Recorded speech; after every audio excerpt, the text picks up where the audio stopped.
هەر سەبارەت بە سەردانەکەی شاندی وەزارەتی شەهیدان و ئەنفالکراوان بۆ هەرێمی کەتەلۆنیا لە بەرشەلۆنەی ئیسپانیا کە لەوێ بڕیارە پەرلەمانی کەتەلۆنیا هەرێمی کەتەلۆنیا پرسی جینۆسایدی کوردان بەڕسمی بناسێنێت و کاری لەسەر دەکات. بۆ ئەمە بەستا ئایدن ئۆستان نوێنەری کاربڕەکەری حکوومەتی هەرێمی کوردستان لە ئیسپانیاوە لە ئیسپانیاشەوە لەگەڵمان دەبێت.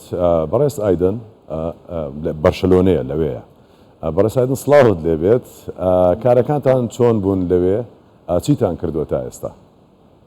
زۆر سوپاستان دەکەم. لە ئێستادا ئێمە وەک بەڕێزتان ئاماژەتان پێدا شاندێکی حکوومەتی هەرێمی کوردستان سەر بە وەزارەتی شەهیدان و ئەنفال هاتوونەتە وڵاتی ئیسپانیا شاری بەرشلۆنە بۆ بەشداریکردین لە 16هەمین کۆنگرەی گشتی نێودەوڵەتی زانایانی جینۆساید. هەڵبەت ئەمە یەکەم جارێکە شاندی حکوومەتی هەرێمی کوردستان بە شێوەیەکی فەرمی بەشداری بکە لەم جۆرە کۆنگرانەیە واتە لەم سیمینارانەیە کە تایبەت بێت بە جینۆساید لە کاتێکە ئێمە دەتوانین بڵێن یەکێکین لەو میلەتانی کە زۆرترین بەرکەوتین لە جینۆساید و ئەنفال و هەموو ئەو بابەتانی کە پەیوەستە بە نەمان و فەوتاندنی میلەتێک. وەک بەڕێزتان ئاماژەم پێکرد ئەو کۆنفرانسە لە چەند ڕۆژێک پێکاتە بوو، هەر ڕۆژە و بابەتێک لە بابەتەکان و تایبەت بوو بە وڵاتە جیاوازانەی کە کاریان کردووە لەسەر جینۆساید. ڕۆژی چوارشەممە هەرێمی حکوومەتی هەرێمی کوردستان واتە شاندی حکوومەتی هەرێمی کوردستان و پەناڵێکی تایبەت هەبوو لەلایەن خاوتی و ئاورین شاوێسەوە کە لۆبی کورد بوو لەوێ بابەتەکانی جینۆسایدی کوردستان و هەموو ئەو بابەتانی کردستی تری خستە ڕووکە تایبەتن بە جینۆساید.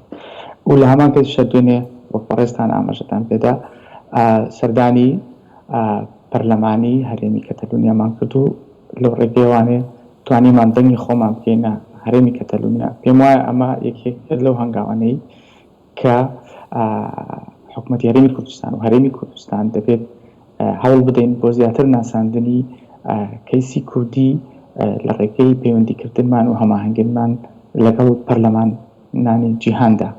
بۆیە ئەوان پێیان وابوو کە کێشەی کورد بەدەر لە جینۆسایدەکە لەو کێشانەی کە هەمیشە حەز دەکەن کاری لەسەر بکەن و پشتیوانەیەک لەسەر بکەن و بەڵێنیشیان داوە دوای هەڵبژاردننی 23 مانگا کە ئەم کێشەی جینۆساید بخرێتە بەشێکی سەرەکی پێشینی کارەکانیان لە پەرلەمان و هەڵبدرێت پشتگیریەکی تەواوی بۆ بەدەست بهێنرێت. بەڵێ کاگایدن، یعنی ئەگەر دیقەت بدەینێ خاڵی هاوبەشی نێوان ئێمە و کەتەلۆنیا هەرێمێکە، ویش هەرێمێکە، ئێمەش هەرێمی کوردستانین.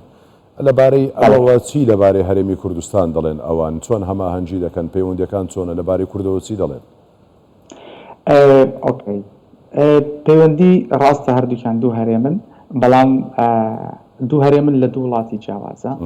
لەوانەیە شێوای ژێوپۆڵیتیکی وڵاتەکان جیاوازیەکی تری هەبێ. ئێمە وڵاتانی دراوسێمان کێیە، ئەوان وڵاتانی دراوسیان کێیە، داواکاریەکانمان لەوانەیە هاوشێوەی یەکتر بێ بەڵام بە شێوەیەکی جیاواز. لە هەمان کاتیشە ئایا ئەو حکوومەتانی کە کاری لەسەرەکەین حکوومەتی مەرکەزی واتە کەم تا زۆر چۆن هەڵوێستیان هەیە بەرامبەر حکوومەتە هەرێمیەکان.